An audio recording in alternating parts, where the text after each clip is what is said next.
बघा आता question number 3 मधला जो डी आहे तो दिलेला आहे बघा इथं. तो काय आहे, using Newton Raphson method find the approximate root of equation x⁻³ - 4x + 1 = 0. ब्रॅकेटमध्ये दिलेलं आहे 3 इटरेशन्स ओनली. ठीक आहे. तर बघा आता सोल्युशन आपल्याला कोणती मेथड यूज करायची इथं, न्यूटन रॅप्सन मेथड. तर मग बघा आपल्याला काय दिलेलं आहे, let's f of x is equals to x⁻³ - 4x + 1 हे काय गिवन आहे. मग आता आपल्याला काय फाइंड आउट करावं लागेल, इंटरवल. ठीक आहे. आता न्यूटन रॅप्सन मेथड आहे, तर न्यूटन रॅप्सन मेथडसाठी लगेच काय करायचं, f' पण फाइंड आउट करायचं. f' म्हणजे काय, डेरिव्हेटिव्ह घ्यायचं या फंक्शनचा. मग इथं काय येणार, x⁻³ मग x⁻³ काय येतं, n × x⁻n - 1चा फॉर्म्युल्यानुसार 3 × x⁻³ - 1 3 - 1 किती येणार आहे, 2 येणार आहे. आणि 4x चा डेरिव्हेटिव्ह 4 येईल आणि 1चा डेरिव्हेटिव्ह 0 येईल. ठीक आहे. तर आता आपण काय फाइंड आउट करू, इंटरवल. मग इंटरवल फाइंड आउट करायला इथं लिहायचं पुट x = 0. मग f of 0 किती येतं बघा, f of 0 = 0⁻³ - 4 × ब्रॅकेटमध्ये 0 + 1 = काय येणार आहे, 1 येणार आहे. ठीक आहे. मग आता पुन्हा पुट x = 1. मग f of 1 = 1⁻³ - 4 × ब्रॅकेटमध्ये 1 + 1 म्हणजे किती येणार, -2 येणार. बघा वरचं जे ते >0 आलं आणि दुसरं जे x = 1 पुट केलं ते <0 आलं. ठीक आहे. म्हणजे याचा अर्थ काय, रूट्स बिलॉंग टू, बघा roots of equation lies between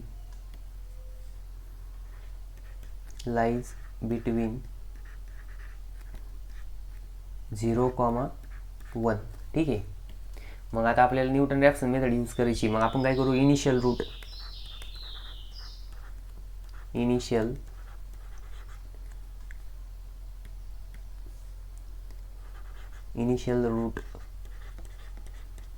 is x0 = आपण 0 घेऊ. ठीक आहे. मग इनिशियल रूट जर 0 घेतलं तर मग काय येणार, बघा आता फर्स्ट इटरेशन कंडक्ट करायचं. मग इथं लिहा वाटलं तर, by using Newton Raphson method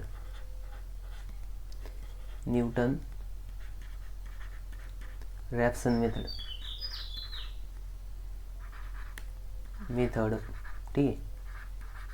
मग न्यूटन रॅप्सन मेथडचं फॉर्म्युला काय, xn + 1 = xn - f of xn upon f'(xn). ठीक आहे. मग आता या फॉर्म्युल्यानुसार फर्स्ट इटरेशन कंडक्ट करायचं. ठीक आहे. मग इथं लिहा हेडलाईन, इटरेशन फर्स्ट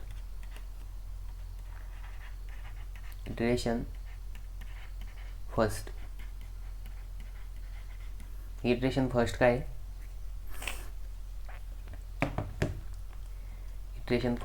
मग इटरेशन फर्स्ट मध्ये पुट n = 0. मग n = जर 0 पुट केलं तर बघा आपला फॉर्म्युला काय होणार, x0 + 1 0 + 1 काय येणार, 1 = xn म्हणजेच x0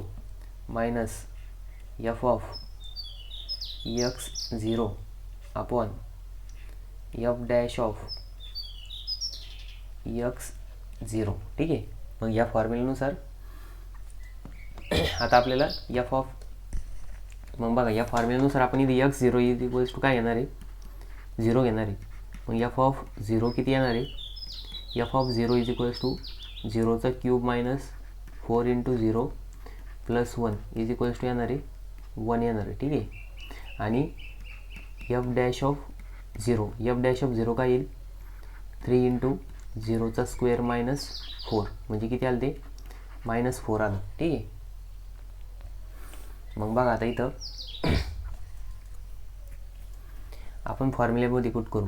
x1 is equals to 0 minus 1 upon minus 4. ठीक आहे. म्हणजे इथं काय येणार आहे, मायनस मायनस प्लस होईल, फक्त 1/4 येईल. म्हणजे x1 इज इक्वल्स टू 1/4. 1/4 म्हणजेच काय, 0.25. ठीक आहे. म्हणजे x1 इज इक्वल्स टू किती आलं, 0.25 आलं. मग आता काय करायचं, इटरेशन सेकंड कंडक्ट करायचं. मग बघा, इटरेशन सेकंड कंडक्ट करायच्या आधी लिहायचं iteration second. Iteration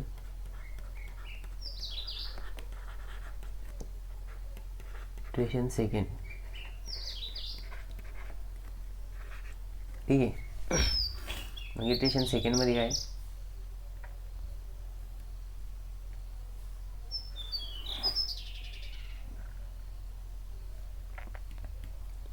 put x is equals to n is equals to 1. n is equals to 1. मग फॉर्म्युला काय होणार, x1 + 1 म्हणजेच 1 + 1 2 येणार.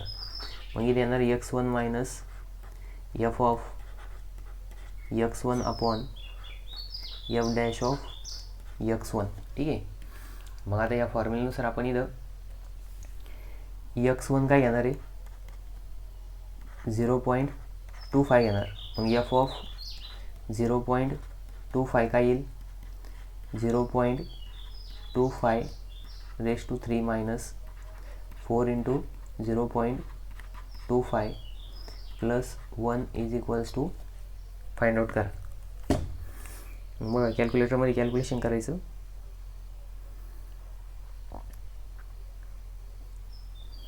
0.25 raise to 3 minus 4 into 0.25 plus 1.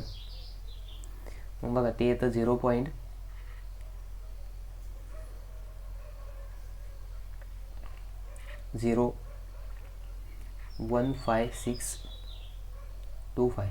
ठीक आहे. मग आता इथं f डॅश ऑफ 0.25.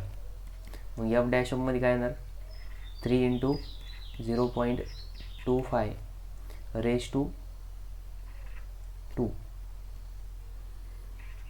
2 मायनस 4. मग इथं काय येणार,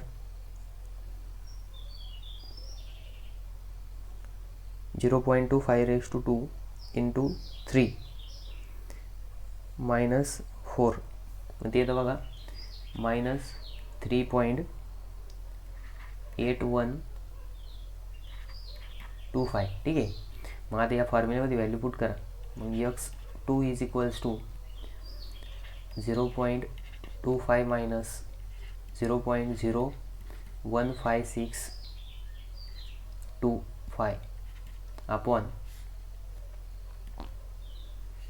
अपॉन मायनस 3.8125. ठीक आहे.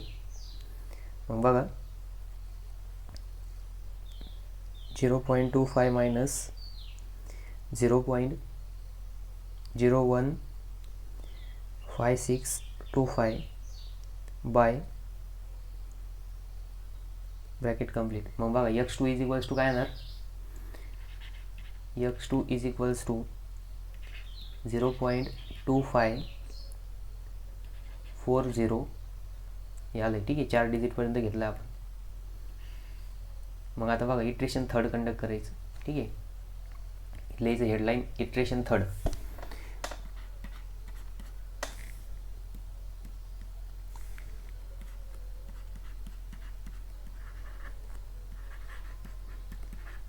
Iteration third.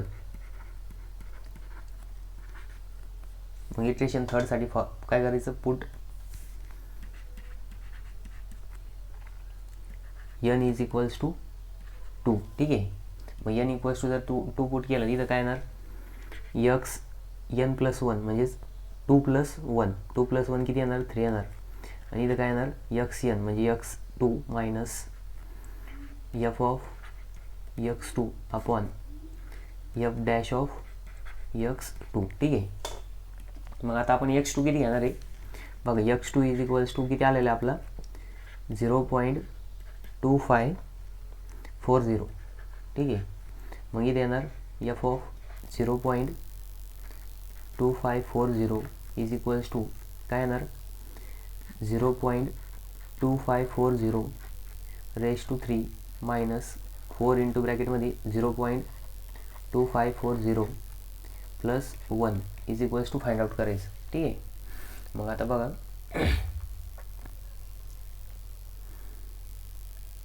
0.2540 raise to 3 minus 4 into 0.2540 plus 1, मग ते येतं बघा 0.003870. ठीक आहे,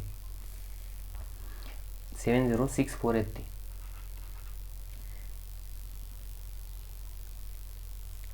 आणि मग आता इथं परत काय फाइंड आउट करायचं F dash of 0.2540.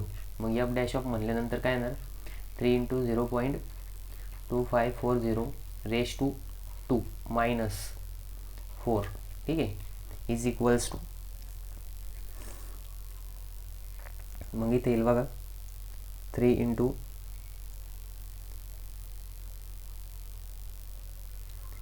0.2540 raise to 2 minus 4.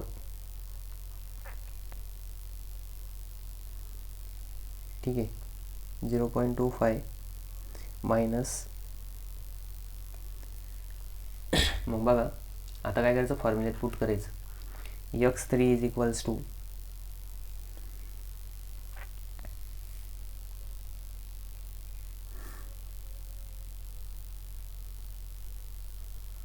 x3 is equals to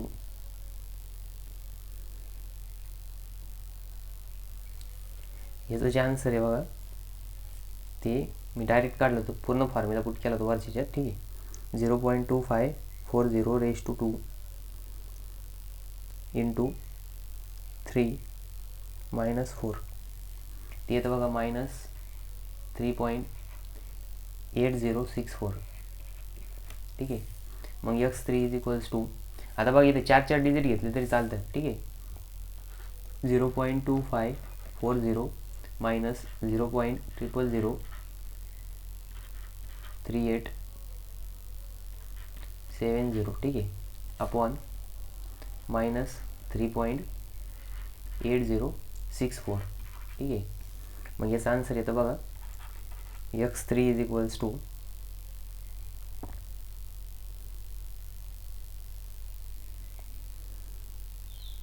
x3 is equals to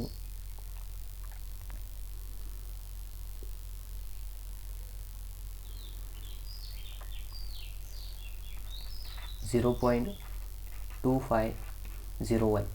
ठीक आहे, तुम्ही कॅल्क्युलेटरमध्ये कॅल्क्युलेशन करा, आन्सर काढा. ठीक आहे, मी पण कॅल्क्युलेटरमध्ये कॅल्क्युलेशन केलं आहे. मग बघा this is the root of given equation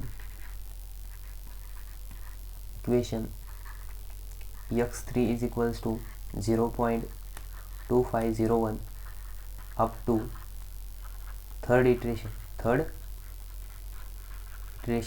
ठीक आहे, म्हणजे तिसऱ्या इटरेशनपर्यंत किती रूट आलं तर 0.2501 आलं. ठीक आहे, तर बघा हा न्यूटन रॅफसन मेथडचा प्रॉब्लेम होता. 3 इटरेशन करायचं सांगितलेले होते. ठीक आहे, आपण 3 पण इटरेशन कंडक्ट केली. आता नेक्स्ट प्रॉब्लेम बघू आपण, क्वेश्चन नंबर